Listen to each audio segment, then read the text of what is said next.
So I don't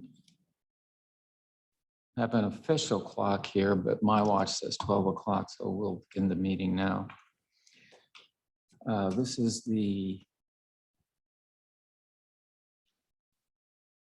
October,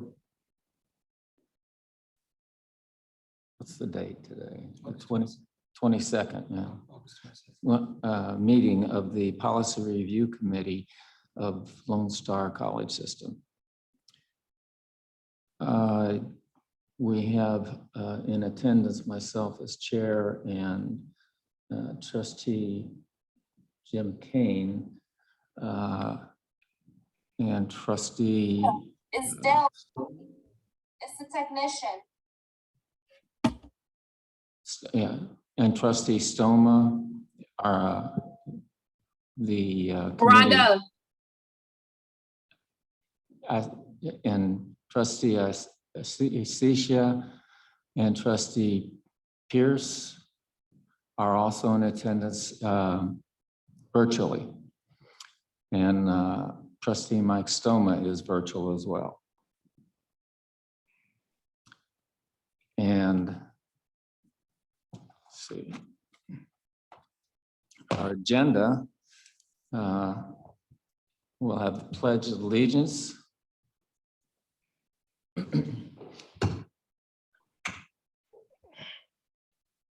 I pledge allegiance to the flag of the United States of America and to the republic for which it stands, one nation, under God, indivisible, and freedom and justice for all.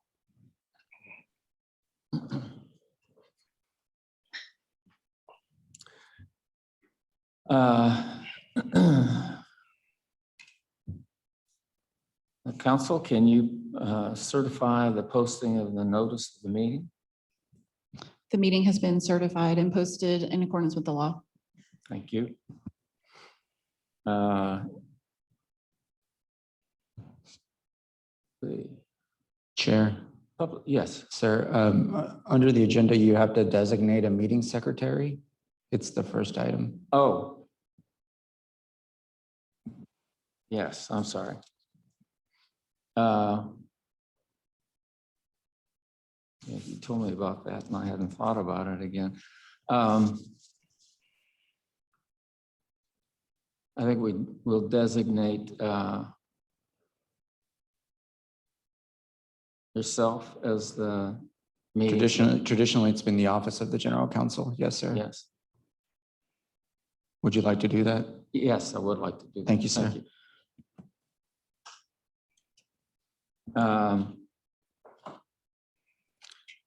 Are there any public comment? No, sir, we have no public comment.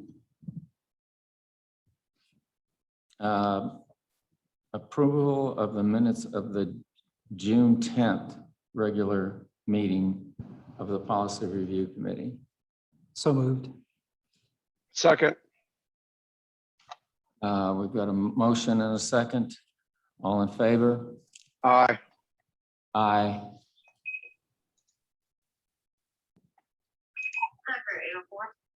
Mike? Yes, aye. Thank you. Mhm.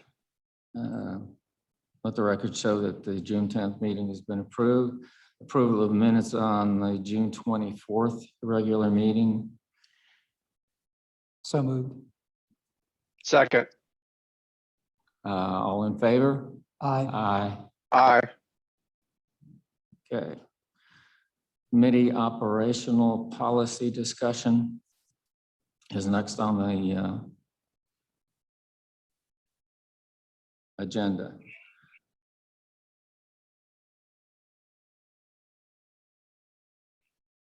Let's see, we've got A and B. A is the dismissal of proposed policy changes. You want to bring that discussion up?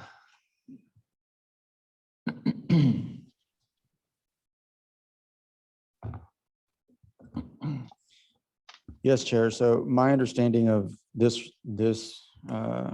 item on the agenda is to affirmatively adopt as an initial matter, the standing procedures that have followed this committee throughout, because it technically has been recomposed now with your addition to the committee.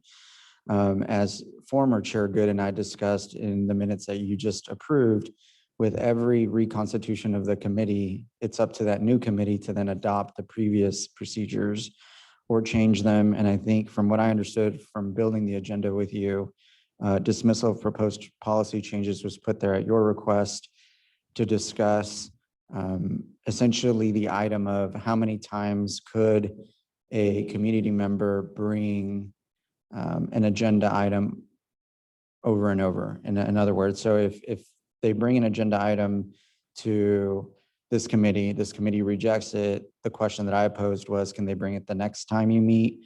Do they have to wait a year, 6 months, never again? And we're just looking for guidance to how to basically marshal repeat requests. And that's what Roman numeral 7A is aimed at addressing. Okay. My thoughts were, and I'm speaking to the rest of the members of the committee, that since we're picking up on the work that the previous policy committee had initiated, that and we have we'll be carrying on from that. And I've read through what they went through, and I think that we'll adopt. I recommend that we adopt a policy that we will carry on from what the previous committee had started, and that we have on our agenda here now, until we get through those items that they started, and at such time as we complete that and are faced with taking up other policy decisions, and until that point, that anything that they had dismissed would stand and would not be brought before the policy review committee until this committee currently is retired, and a new committee is appointed by the chairman of the trustees board. Is that, and I propose that for discussion now. Any comments? I would agree with those thoughts. Specifically though, would you, I'm vague about the very point that you raised though, about the number of times a person could bring a proposed revision to policy forward. So would you clarify for me what that section of our operating procedure would be? Right. So this came up in a meeting with the chair. On the administration side, for example, we're taught very early on, those of us that bring agenda items to the chancellor, that essentially once the chancellor says no, that's it, right? We can all wait with an item, I guess, until we have a new chancellor and bring it back up and say, hey, the last chancellor didn't want to do this. Do you want to do it, new chancellor? I'm looking for guidance to the analog to that on the community side, because obviously those don't come through the administration. So for us, institutionally, that determination is made by the chancellor on a case-by-case basis. I'm looking for guidance about how to manage those items as they come up through the community, through the community specifically. Like, is it time-based? Is it member-based? Is there a super majority? Is it come as many times as you want to? It really is up to completely the committee. I have no, it's not my place to make a recommendation as to what that would be. I'm just looking for guidance. What are the past practices? We've never had that situation before. It's an issue of first impression, sir.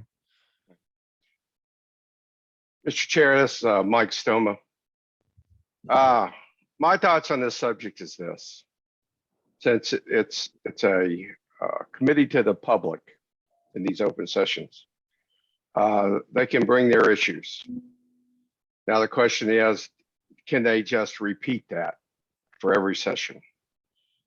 I think we need a stipulation saying that if there's something new, and Mario, you remind me, for proposals coming in, let's say from the public, for instance, you review those first, is that correct?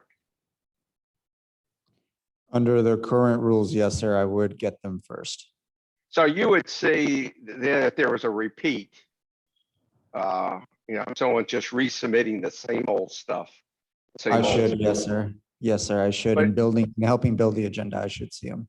You should see that. And you could also see if there had been any changes, substantial changes. I say substantial, it qualifies it, but some changes, because there may be comments that we would make in discussion perhaps and reject a particular request or proposal, but they could go back and modify it based on discussion, and it would have the same subject, but it would be stated differently. Does that make sense? Yes, sir. And I guess what I'm advocating, if I'm advocating anything, is that I and the Office of the General Counsel not be put in the middle of making that determination. I would much recommend that it's be a committee, the committee itself, or members of this committee. Well, then that would essentially, I'm just thinking out loud here, require the committee members to review the proposals and really make a decision prior to whether to hear this again. I mean, I guess I'm thinking if we did it part of a public meeting and knew there were we'd have to review the new proposal each time to make sure there were no changes. That would be the issue. I think it'd be summary judgment just to say once it's rejected, it's never considered again, because you can very well go back and improve upon whatever that was recommended, and it would be acceptable. So I think that's the issue. I would rather, unless it gets unwieldy, unless we have, a significant number, and I don't know what a significant number is, of repeats. I think we should consider whatever's brought before this committee. If indeed the council is not going to review it, I guess in further thought, just thinking through this, we could have board council review it, give an opinion. That's another option, I guess. But I don't think you limit the public, and they're going to, there may be exceptions, as you just stated, though, you previously stated, there's no one, we've never had this situation before. Unless it becomes unwieldy, I think we just hear what we have, whatever's presented. We're gonna know. I would think after a time or two, we're gonna know if it's just a repetition or if there's substantive change. That's my opinion on it. If there's substantive change, then yes, I think you have a point there. But we're not gonna know until we see it, right? And Well, true. Yeah. So I think you're right. It would come before us, and we would have to determine as a committee that that's a substantive change, and then that policy could go back into the queue of all the other policies being reviewed, but it's coming in as a new presentation. right. I think we're in agreement. Yeah. Yeah, I would agree with that in terms of a substantial change. So what I think I'm hearing you say is that when the policy comes to you, let's say a second time, you would prefer for the committee to analyze whether it's a substantive change rather than yourself. Is that correct? Yes, sir, because there could be a conflict of interest or a perceived conflict of interest in whatever the proposal is. Yeah, I would agree then what trustee Stoneman, trustee Votive said. I would agree with the idea that if we see a substantial change, then that would prompt the committee to reconsider the new submission.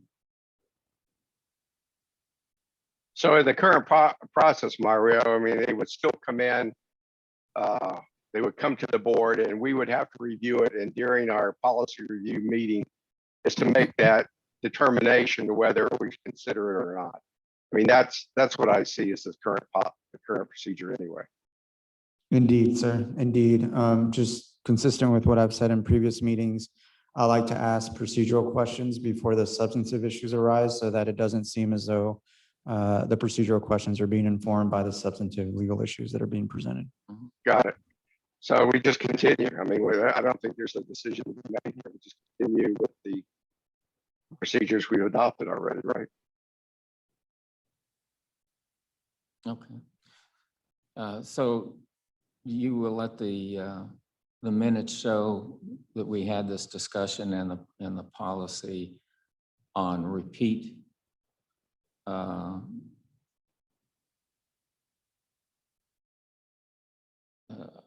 a repeated policy coming to us that the board or the committee would determine if there's a substantive change in the previous submittal of this policy to be considered.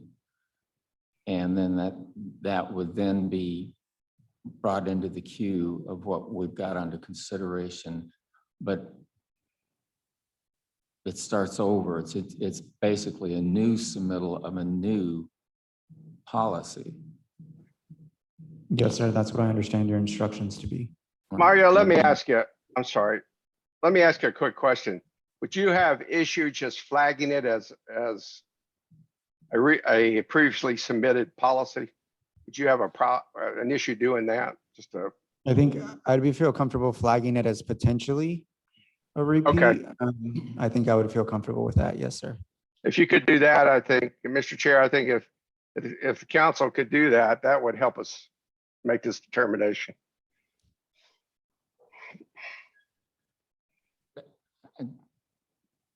I'm sorry, I didn't understand what you asked. Yeah, tell you what I asked is, Mario receives these recommended policy changes and he reviews them. So if a previously submitted policy comes in, he's going to recognize it. Hey, he's going to say, we've had this one before. And all I'm asking is he flagged that to us. In other words, he identified it to us as a previously submitted policy change. Is that clear? Yes. Then it's up to the committee to determine whether we consider it or not.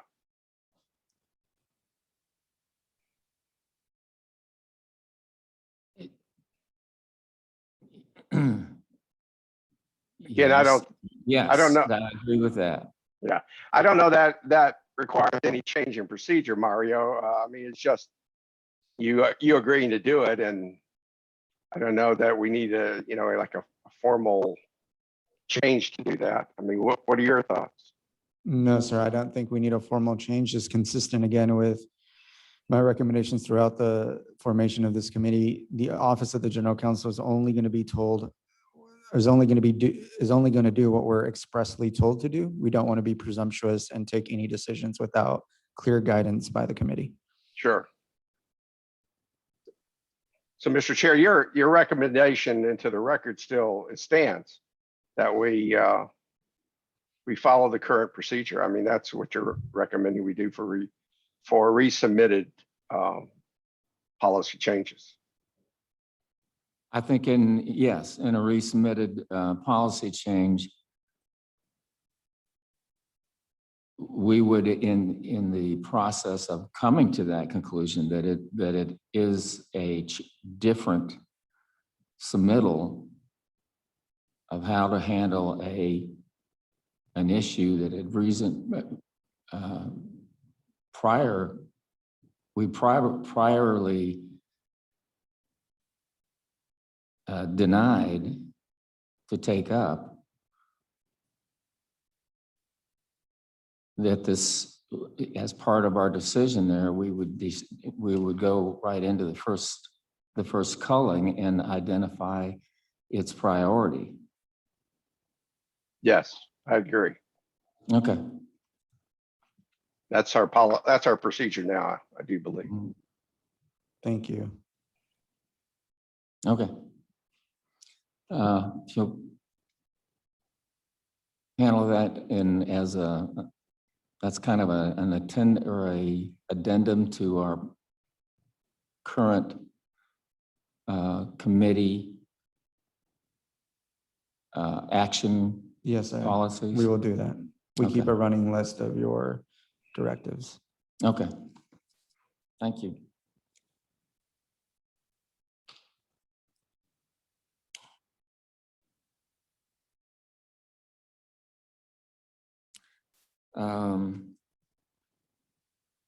Proposed, I'm on 7B. Proposed policy changes with minimal adjustments. In going through the work of the previous committee with the policies that they had dealt with but had not completed, Mario pointed out that there were a number of them that were Scribner issues, word changes, minor things that have to do with legal interpretations, without changing the policy at all, but clarifications. And I suggested that we consider that to be in the wheelhouse of the legal department, and that we upon reviewing it with council could direct them to go forward with the other policies and post those for modification and move those through the process a little faster. And I'm asking the other board members to consider that as a committee policy change. So if I'm understanding the issue, it's just a clarification. It could be a word here, a word there, a sentence here, a sentence there that makes no substantial change in the policy itself. It simply clarifies it. Is that correct? Yes, yes, sir. And in that instance, that would simply be something that the policy review committee would not necessarily handle. That would just be something that would be handled in your office. Is that correct? Is that what we're saying? I would direct that question to the chair because it's his motion. It would be brought up for us to review, and then in determining that those conditions existed with this policy change, we could go ahead and tell Mario, you've got to go ahead to go forward with the publication of the changes to the public. We're not gonna circumvent that portion of our policies, and then after it goes through that process, immediately without coming to another board policy committee meeting for approval, and then it would come back to us to recommend to the board. So if I understand this correctly, The motion, sir, is to essentially go for very limited circumstances, which I would like some fleshing out of what that is for all of our sakes. In very limited circumstances, we would essentially bypass the PRC process altogether and go back to the pre-PRC process, which was we would post them, we would collect feedback, and then we would submit them straight to the board.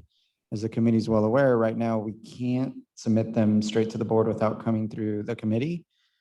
So is that the recommendation? I just want to make sure that I'm following. No, I'm saying that it comes back to the committee after public comments, and the committee would look at any of the public comments to see if there was some reason to make further changes. I see. So they would go straight into what we're calling right now, essentially, I think it's phase 3 now, where we just go ahead and post it, and then we bring the feedback back, and then you give us approval to take it to the full board. Correct. Okay, I understand now, sir. Thank you. If I may, I think I heard two different things. First, I thought I heard that even if it's a minor clarification, it still comes to the committee. Right. So the rule right now in the Office of the General Counsel is that we only correct true Scrivener errors, like a then instead of a than, a there, those kind of things, without bringing it to the board. Periods that are missing, dots, ellipses, grammar, things that don't substantively change. Outside of that, any substantive change, including one word, we're currently bringing to the committee. And a perfect example of that, if you'd like a real life example, is action item 4. The entire purpose of that action item, and that's the biennial review policy, is to change one word from every 2 years, the College Board of Trustees may review and if necessary, to shall review and if necessary. So whether shall and may are two different substantive changes is kind of in the eye of the beholder. Most lay people would argue there is no difference between may and shall, but to lawyers, there's a big difference between discretionary language such as may and language of obligation, which is shall. Moreover, shall creates a legal obligation, whereas may or will, for example, comparing will is temporal, meaning in the future something will happen, but it does not mean that there is a legal obligation for that thing to happen. So there's a difference between may, will, and shall. And so to us, that's a substantive change. And so that's why action item 4 has been marshaled through this process, because it is a substantive change for us. And so, for example, I wouldn't put that in the category that we're discussing, if that makes sense. But that does bring up another issue. If the policy changes are driven by change in law, and that was all, that in order to be compliant to the then now current laws, we have to change our policies, and we're making only those changes. Right. So an example of that, for example, would be action item 7, which got rid of the law there, got rid of free speech zones. So what we need to do in there, the new red lines are is essentially deleting things. And so there's no new language. We need to go in and delete free speech zones in the policy manual like we have from the website. We don't enforce free speech zones anymore and haven't since September 1st of 2019. But there's an example of where you're not even adding language, it's required. But even then, for example, we brought action item 7 to this committee because we need guidance as to how that law essentially gets written into the policy. So even where it's legally required, there are still judgment calls to be made in a policy sense as to how to go about, 1, removing that, and then 2, what do you substitute it with? It just seems to me Hmm. that if we go back to our discussion from a few minutes ago, any substantive changes would come to the committee. So whether it's, even if it's one word, and you're right, may and shall are two very different things, in my opinion as well. That to me is substantive. and that ought to come to the committee. And just to further brief the board, in the legal department, much to the chagrin of a lot of our operational colleagues, we always take the standard that when in doubt, we take it to the board. And I think that's smart. And so if it's even conceivably a substantive change, we will bring it to this board. As an example is the may and shall distinction in action item 4. And another example of that is action item 1, right? So action item 1 is up here because I was told that the board had decided not to amend its vision statement. The issue though for me is that there's no public, as far as I know, there's no public action item. There's nowhere that I can trace that. So if a regulator like Sachs, for example, shows up a year from now and says, when did the board decide not to amend the vision statement? I have no record of it. So the board may have done it, but I have no record of it. So all I'm doing with action item 1 is essentially creating a record that either the board didn't want to approve it or did, but that's kind of the level of detail that we're after. Independent of the substance of the recommendation, we're trying to create very thorough records of who's making what decisions, when, and why.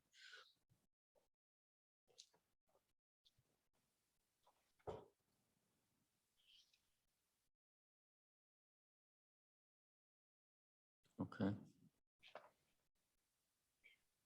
Well, it sounds like to me, if I've heard things correctly, if there are changes of a substantive nature, they have to be made and come back to the board.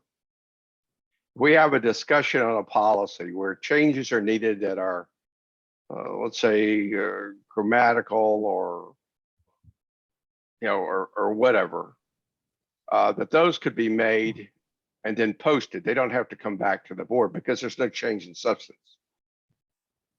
That's what I've heard in this discussion. Is that what you're looking for, Mario? I'm looking for, and again, this is the chair's motion, so I would defer to him. But Okay. my understanding of the chair's motion was that there should be some middle ground between scrivener's errors that essentially are missing. Another one that happens very often, actually, I'm glad I just remembered it, is internal cross references. Right? After years and years of updating the policy manual, sometimes we forget that there's cross references and other policies to it. So we update those because those substantively don't change. It's just a matter of cataloging the policies so that the document makes sense. That's an example of one. I used a few more. Then there's those we change. You and your little college with a little c, which means a member college, and capital C when we're talking about the system. So those changes, when we can sort of know that the intent of the policy was one thing, we change those. Then on the other extreme is items where we know for a 100% fact, for example, the Title IX policy, a hugely substantive policy that is left to the discretion of the board. What I'm looking for, and I think the purpose of this motion is there a middle ground where we can just go ahead and post it like we used to before the PRC and then bring it back and have essentially what's the third step right now, have this committee just recommend it to go straight to the board, especially Trustee Stoma when it's legally required or where it's accreditation or regulatorily required. So Right. for those two situations, time is usually of the essence. And so for example, right now, the PRC, the last meeting was over a year ago. So it has taken over a year essentially to go from step 2 to step 3 for a lot of these policies. And so that's what I'm after, sir. How we solve that is completely up to the discretion of the committee. Well, I think too, when you bring forth a policy, and hopefully what's happened in the last year, 2 years won't happen again, hopefully. When you bring forth a policy, there's a sense of urgency, Mario. You need to let the committee, no matter who they are, know there's a sense of urgency. There needs to be a decision on this, as soon as possible, whatever you want to Yes, phrase sir. it. Yes, sir. Mr. Chair, I'm thinking that if indeed we in our discussion of any specific policy determine that if changes need to be made, we can, I think, come to agreement that what's substantive and what's not substantive. If it's a substantive change, then it has to go back through the process. If it's non-substantive, as Mario has described earlier, then the administrator, or then his legal team can change whatever the non-substantive changes are and post it before it comes back to us for reconsideration. I think we could make that on a case-by-case basis. It seems to me that's the easiest thing to do. I don't know that we need it in writing. Mario, what are your thoughts on that? That would satisfy my requirement for some guidance, sir. That's the guidance that I was looking for. Okay. I agree with that. So we as a committee would just have to say, hey, that's substantive. It needs to be changed and reconsidered, or those changes can be made and the policy posted. I think we can make that in the discussions we have on each policy. Mm-hmm. That's my opinion anyway. Okay, and just a point of clarification, if it's a legal requirement, I want to be clear, if it's a legal requirement, does that come to the committee or not? Yes, sir. My understanding right now is yes, sir, it does. All right. Because we need to be aware, Trustee Kane, don't you think? I mean, we need to be aware, even though it may be very quickly processed through the committee, especially if raised and say this has a sense of urgency, it's legal. We need to be aware. If it doesn't come before us, then we're not aware. And can you, if a policy decision or a policy change is required by law or by regulatory, and it affects another portion of the overall policy manual, can you bring in all of those other affected to us at the same time and we can take them as a group? Yes, sir. So that's exactly what we're doing with action item 7, for example, which is free speech on campus. Those are about 4 to 5 different major sections of the policy manual, from student expression to facilities to marketing and communications. So we've brought them all together to show you where we would need some guidance as to how to essentially go about drafting those. So that is what we do right now. We try to collect every corner of the manual to make sure we only bring you something once. Good, thank you. And so if I understand the rule, just to make sure for the record, all 3 of you agree that the committee will look at those on a case-by-case basis and then advise as we build the agenda as to which step it needs to go into in the agenda. Is that correct? Yes. But I would agree with that. Yes. Thank you. Yes. Thank you. Yes. And you can make the minutes. Yes, sir. The minutes will so reflect. Okay. And Mario, you can always ask. Yes, sir. Thank you. Next item, consideration of Trustee Ernestine Pierce's policy proposal. Have you seen a policy proposal? My understanding of this was that it was supposed to be, this was put, I think, at the request or the recommendation of Trustee Stoma, so I will yield to him to explain what this item is. Okay. Well, Mr. Chair, I believe Trustee Pierce is present. I would recommend to this committee that you give her 5 minutes to represent her view on this. She wrote it. I don't want to misrepresent anything. I think 5 minutes is fair and can be, a summary can be made in that time, and in professional courtesy to Trustee Pierce, I recommend we let her do that. The chair will like to hear from Trustee Pierce. And Trustee Pierce, if you would please, when you're finished, could you provide it to us in writing? Certainly. So we can consider it. Thank you. Okay, thank you. I want to say good afternoon to all and thank you to the board. And let me say to the board review committee that, these, we are liable to the public and these meetings are public. And whether you know it or not, you know, people do go back and look at these, and the decisions that you make, they look at that too, because that happened previously with the board recommendation, policy recommendation that I made previously. And let me add that I had legal experts look at this. They saw in no reason, nothing was wrong with them, and why the board committee, review committee, found a way to say this goes no further. So let me say that again, know what the public, they are looking at this, okay? There are legal experts. I do run this by people, legal experts. So know what you're doing when you just blatantly say, boom, we're not gonna look at this. The public, they're aware. I just want you to be aware. Okay, now, the reason I brought up some of my policies were that all financial and administrative policies involving community members across campus, volunteers, and the board of trustees are within the scope of the policies that the recommended policies that I'm submitting. First of all, let me start with favoritism and cronyism. This occurs when a person who, by virtue of his or her position with the college, has authority to grant or deny college-related benefits, but abandons professional judgment and confers those benefits because of some special relationship and or familial relationship rather than on the basis of merit or qualifications. The chancellor administrative staff typically is made up of friends and advisors. I'm just saying typically. Over time, the chancellor may reach out to his or her trusted friends and advisors to fill vacancies, which, you know, at the time may not be a problem. This approach to recruitment can lead to cronyism. This is where the same individuals who were former board members, went to the same schools, belonged to the same clubs, hailed from the same neighborhoods and professionals, and they're institutionalized into an organization's administration. And thus, what this leads to is systemic bias and a lack of diversity, you know, which really can be seen at Lone Star.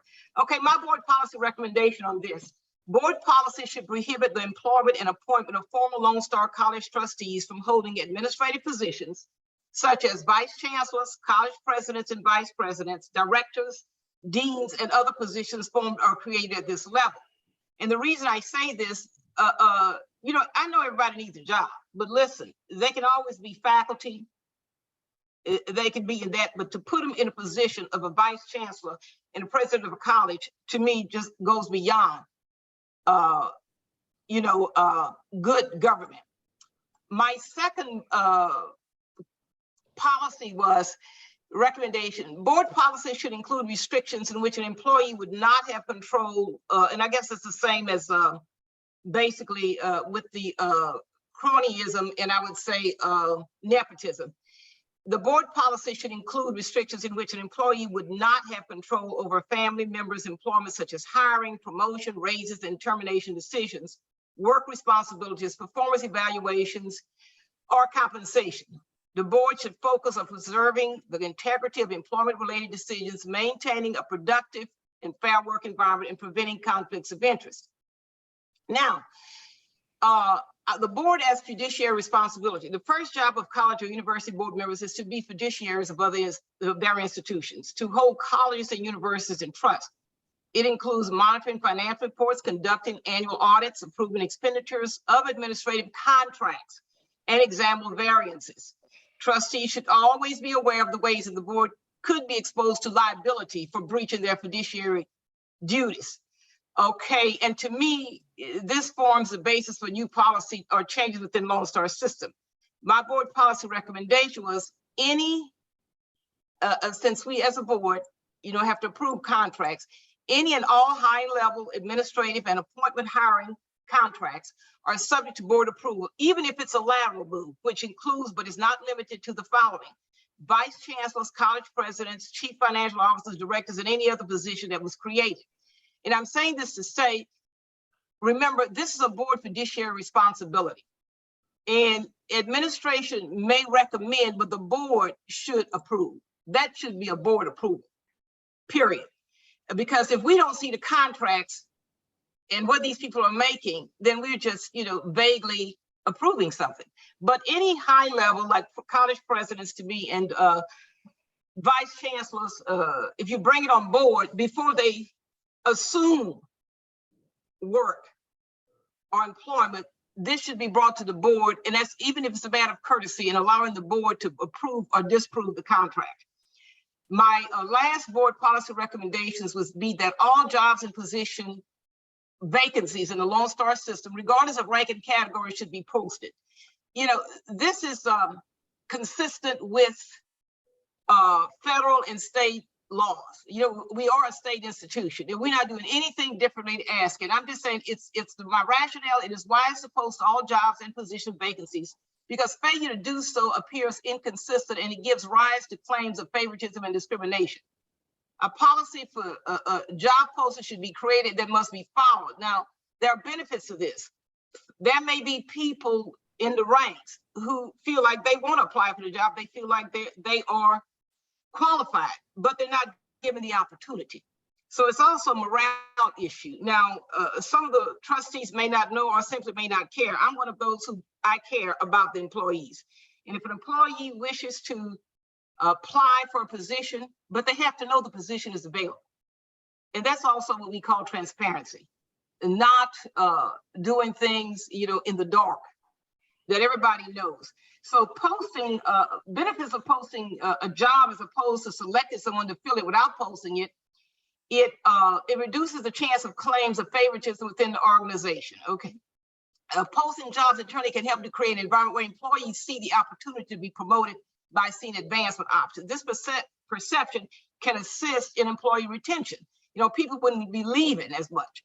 Posting jobs internally and externally widens the potential pool of job applicants as well. It increases the likelihood of finding someone who is an ideal fit for the role. And also, posting all jobs shows a commitment to fair hiring practices.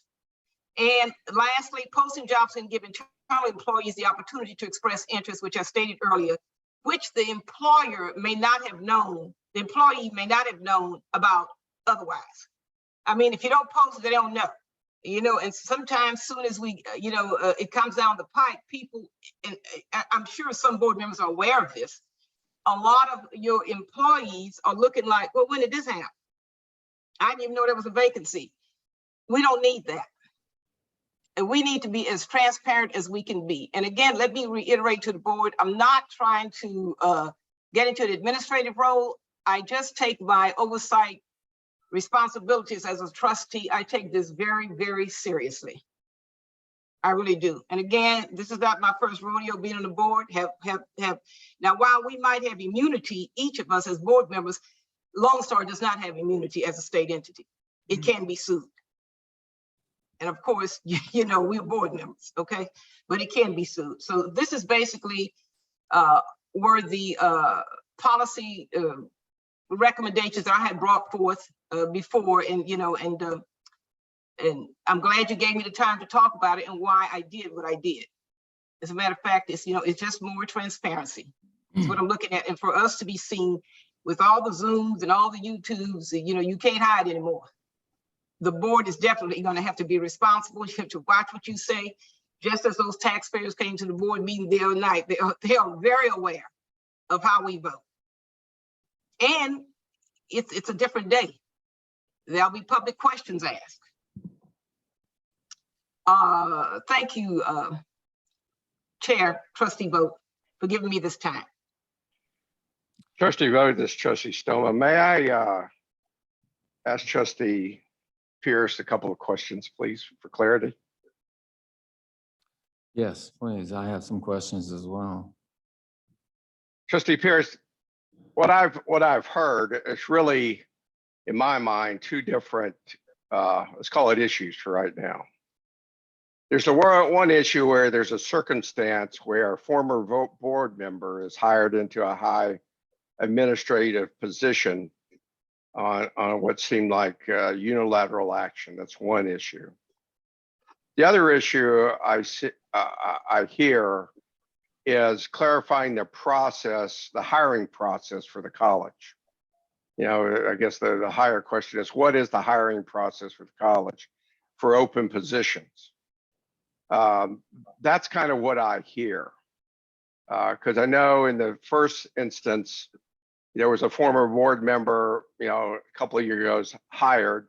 And I think current board policy states that a former board member after a year vacated the position can be considered for employment at the Lone Lone Star College system. But that would feed into that person going through the hiring process, the formal hiring process, which is non-discriminatory and hopefully selects the best qualified person for whatever the position is. Is that correct? Am I understanding you correctly? Well, you are in a way, and in another way, what I'm saying is that a former board member, it should not, this is my recommendation, be allowed to be hired, even after the year is up, I knew it was a year, hired in a position, a higher administrative position, such as vice chancellors or a college president. That, because that is seen simply as cronyism. It's almost like I'm going to use this as a stepping stone to get me a position. Now that's how I see it. I understand what you're saying. So that would be one change, so that Yeah. board members, former board members could not be considered for employment at Lone Star College system. Is that? No, correct? not all positions. I'm saying higher level position, administrative positions. They could be hired as faculty. No problem with that. You know what I'm saying? But I'm saying to put them in a higher level as a vice chancellor or president of a college. This is what I see as cronyism, to me, favoritism, because you were a former board member. Here you come after a year, and you're going to get this lucrative position as a vice chancellor or a president of a college. Listen, I know people, have to eat. I'm not saying don't be hired at all. I'm saying not just placed. I mean, and this person was placed in a position, there was no board approval. Okay. It was just done. And I do realize that in the policy, I think the chancellor has Mario can answer that better than me. I think there's something in there that says that the chancellor has the authority that was given to him by the board to do that. I mean, it wasn't under my reign, but it must have been done a long time ago. Am I right, Mario? Am I reading? Did I look at that correctly? At board policy with Yes, the chancellor? ma'am. Yes, Okay. ma'am. Okay, It's a policy in the policy manual. that's what I thought. Maybe that policy needs to be revisited. And Mario, refresh my memory, the college itself has its own administrative hiring policy. Their processes and procedures they go through in order to supposedly, I mean, I'm not doubting, but policies and procedures they go through in hiring to give equal consideration among the applicants. And it's a multi-step process, is it not?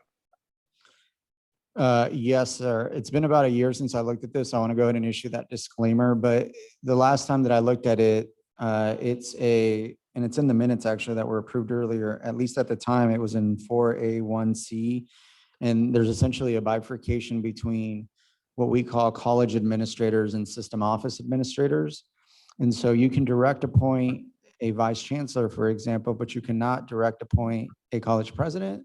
You can't direct appoint a vice president. You cannot direct appoint a dean, and you cannot direct appoint faculty. And the reason is because those positions have to be searched.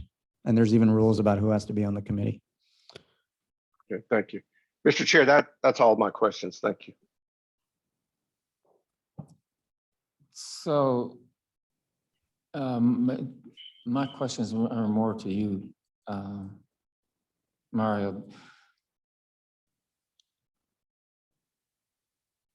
What of so the upper positions of vice chancellor are not necessarily, and they're not by policy searched?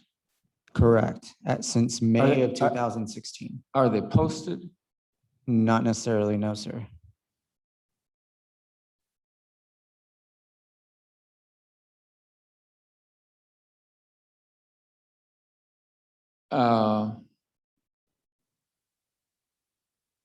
Here's my concern.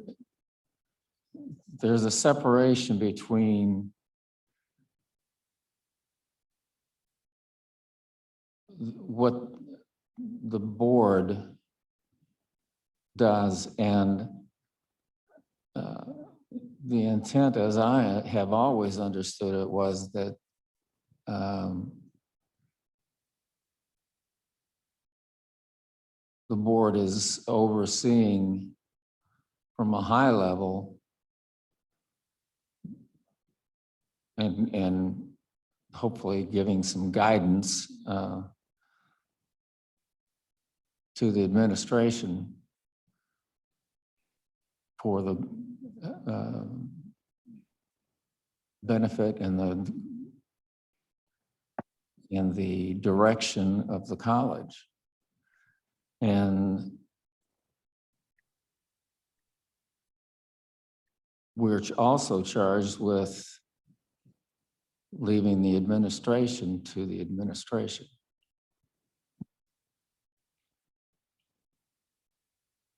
So my question to you is,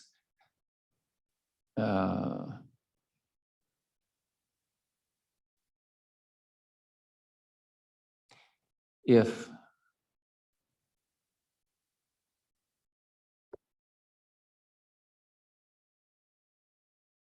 a person, say, was a trustee on a board of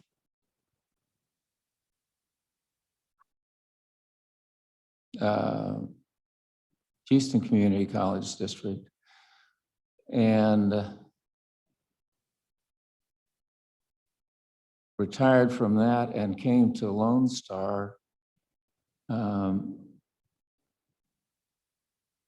and went through the same process that any other posted or searched position,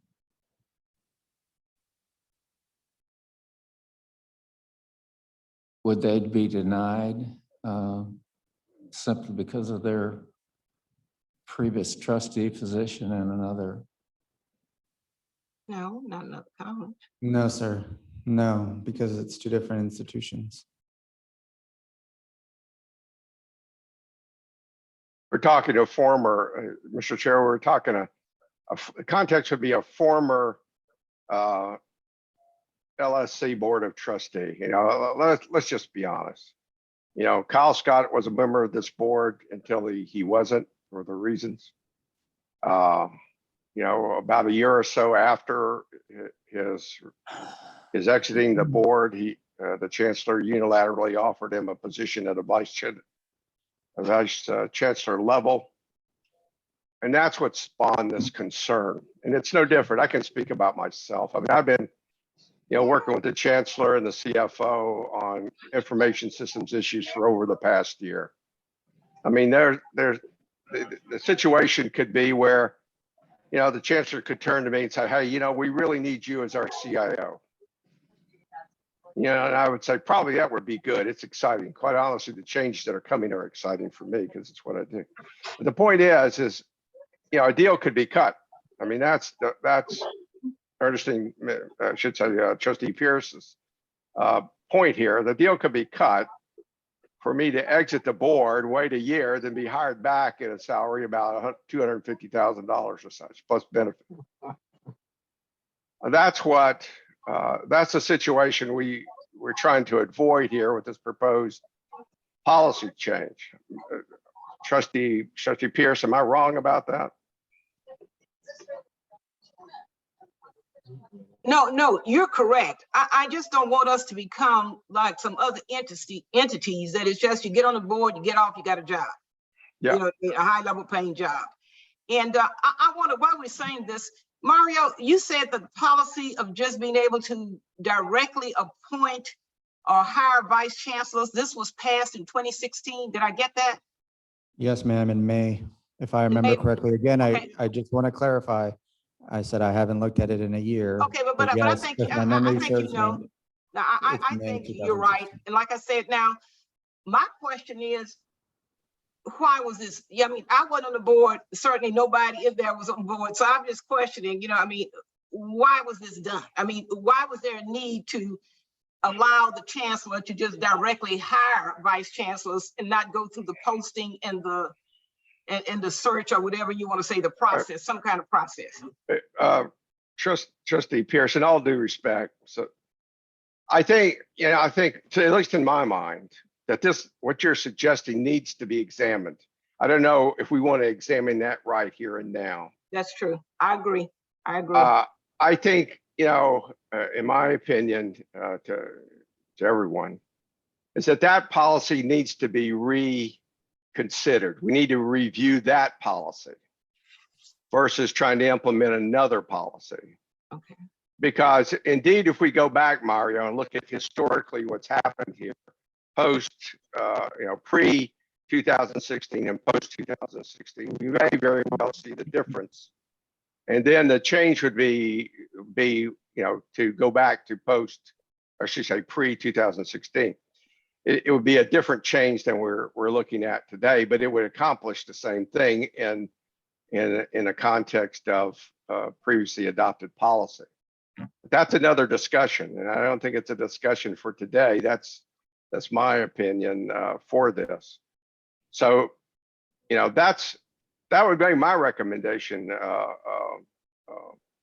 Trustee Pierce, is to go back and review, maybe have a sit down. I'd certainly be willing to do that with you and Mario. We sit down and look at the policies pre 2016 and 2016 and examine that, then come back with a, more concise policy change that covers the entirety, that covers everyone.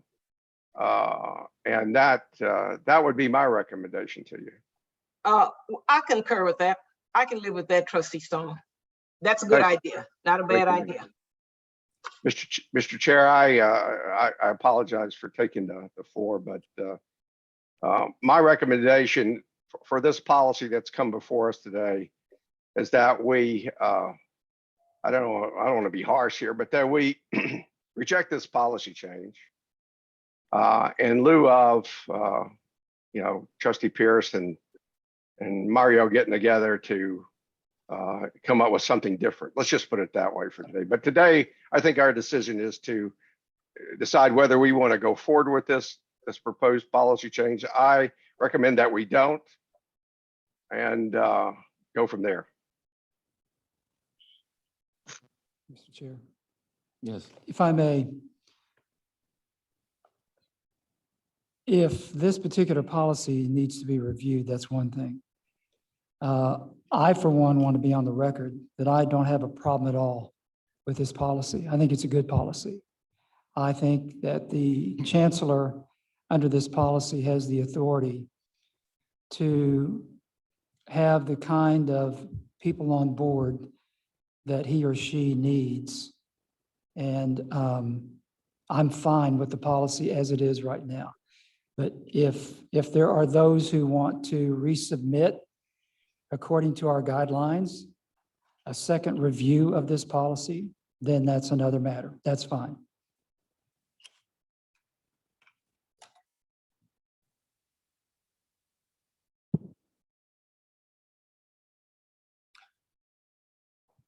So, Trustee Pierce, you have presented your recommendations on a policy, and we'll see them in a written form as per our procedures, and we'll evaluate them once we've received them. Thank you, Chair. Okay.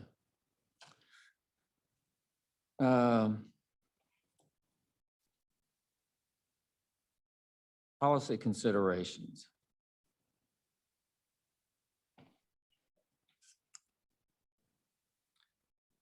A is proposed subject policies for approval to continue moving forward through the review committee policies.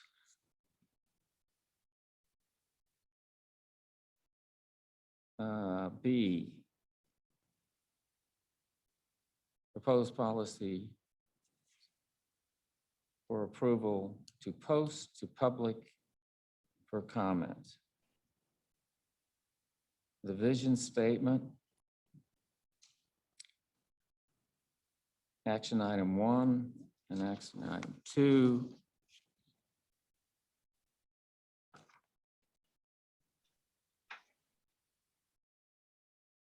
Well, I guess we'll take them one at a time. We have a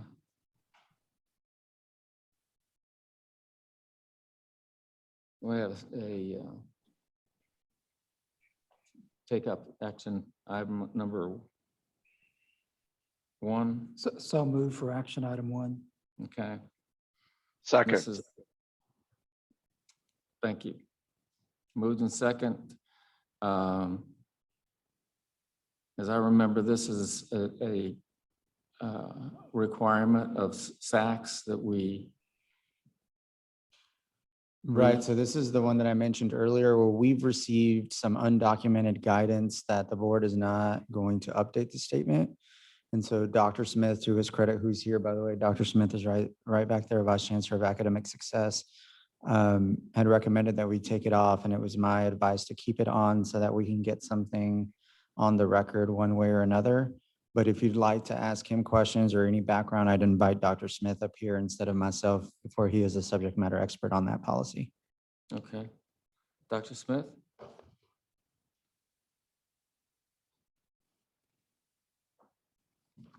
Good afternoon. Yes, this recommendation came from the SACS COC virtual team visit that occurred a year ago, where they reviewed various documents here at the Lone Star College. One of the items they took a look at was the vision statement, determined that there was a difference between the vision statement and board policy and the vision statement on the Lone Star College website. They do not dictate vision statements. They just ask that they be congruent, they be the same. This was forwarded to the Office of General Counsel for their consideration. I think what you have before you is a clarification of what the vision statement should be. Again, I come to you delivering the message from the Southern Association of College Schools Commission on Colleges, and I defer to Mr. Castillo with regards to any questions about the content itself. So their comment was that there was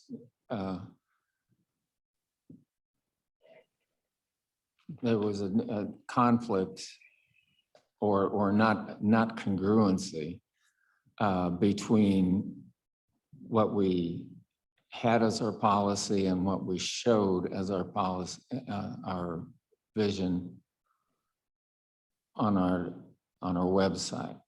Yes, sir. And Mario, has that been changed? No, sir, consistent with our preamble discussion to this meeting, we won't change anything in the Okay. policy manual until it goes to the board. And so this is one of those things where there's not a whole lot of controversy. It's going to just unify the definitions. But because it affects the policy manual, we have to go through the board. Okay, and it was my understanding that when we adopted the latest vision statement, it was kind of at the time, I thought, kind of unique in that it vision statements, as in my experience, have been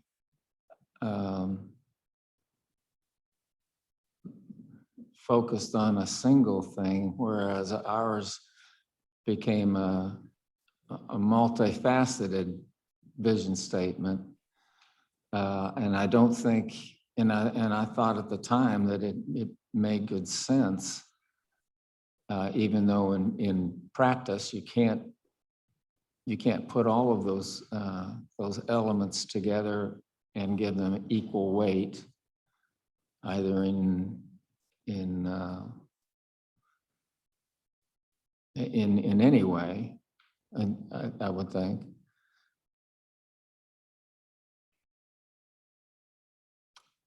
And I think that whether we want to change it or not is a full board position. So just as a reminder, all we're asking at this phase is to be able to post it to collect comments. Okay. Mr. Chair, I've got a couple of questions, if you don't mind, and a comment. Sure. Dr. Smith, if I understand, in preparation for the Southern Association audits, if you will, that the college in its different areas has a process for where they discuss at the lower levels all the way up to the chancellor's level what the vision of the college should be. Is that correct? Yes, sir. And at some point, with the chancellor's consent, that vision is adopted as far as the college is concerned. Is that correct?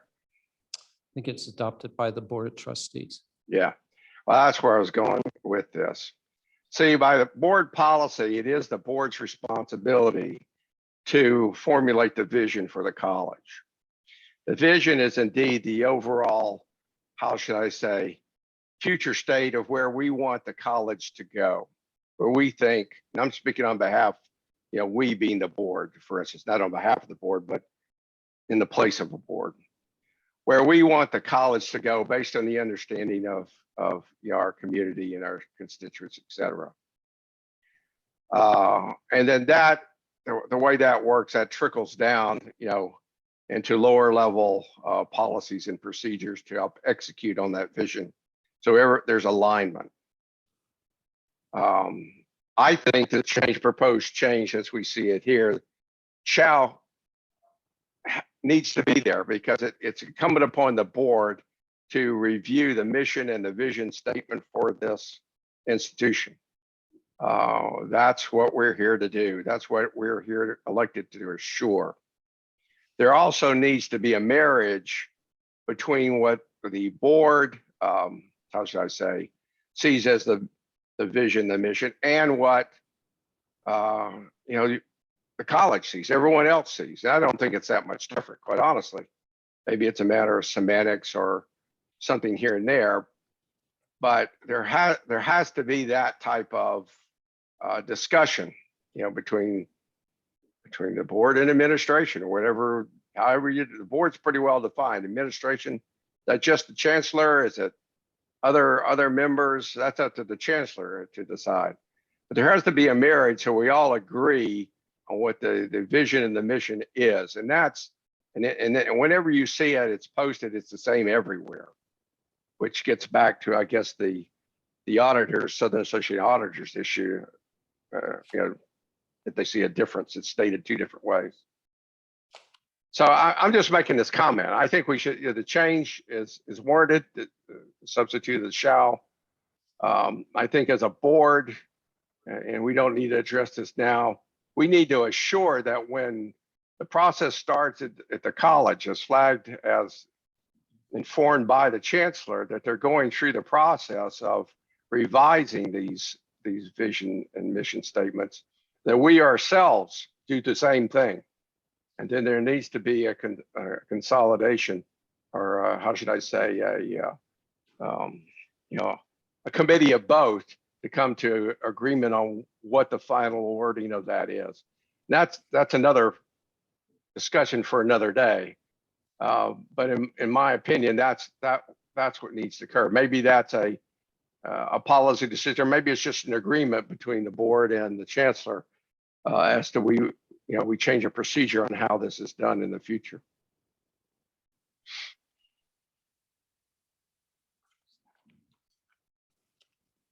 So along that front, I think I found a perfect example, hopefully, of a conversation we were having earlier.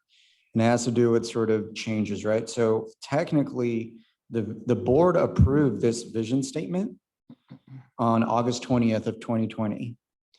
And so as part of the strategic plan, so as part of the 2025 strategic plan, there's a page in that thick document that essentially changed the vision statement. And so then folks showed up at my office and the office of the general counsel and said, hey, we want to change the vision statement in the board policy to align with what the board changed in the strategic plan. And I said, no, because the board did not expressly amend the policy manual. And so I need something that shows that the board expressly amended the policy manual. So the question that I have is if a policy is changed via a separate document, for example, like a strategic plan, does that change of a policy through a different means than an express statement of a changing of the policy manual then empower the administration to change that section? So in other words, is it the position of this committee, or maybe this is a question for the entire board, that in passing in 2020, the strategic plan, if that had a different vision statement, and if that had a different mission statement, should the administration in the committee's view have just updated the policy manual? Or does the PRC still require the administration to come to this committee and ask for a change to the actual policy manual? Well, there needs to be a reconciliation, and I think it's the latter, in my opinion. It's clear in the policy that the board sets the vision and the mission. It's just clear. The process for how that done is not stipulated. Yes, sir. And so consistent with that, we have brought it back, and now we're asking for the committee's vote to post it so that we can collect feedback on that vision statement. And so right now we're just talking about the vision statement, the biannual review. That's Right. actually a little bit further ahead than this one. Right. That's one step ahead from this one. So all we're after right now is permission from this committee to post it. And I think that based upon everything we've discussed today, this is the correct procedure. Yep. I would agree.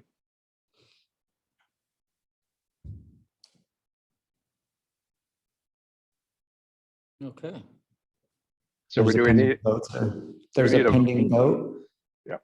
Yes. In favor? Aye. aye. Aye. Thank you.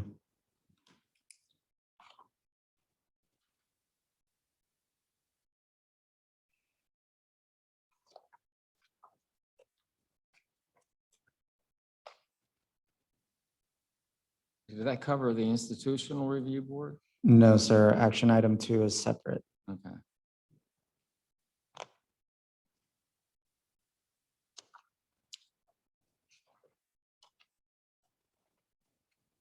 But the request is the same to post it. To post it. Yes, sir. Okay. So moved. Second. Mike? I agree. Aye. I vote for it. Aye. Aye. Okay.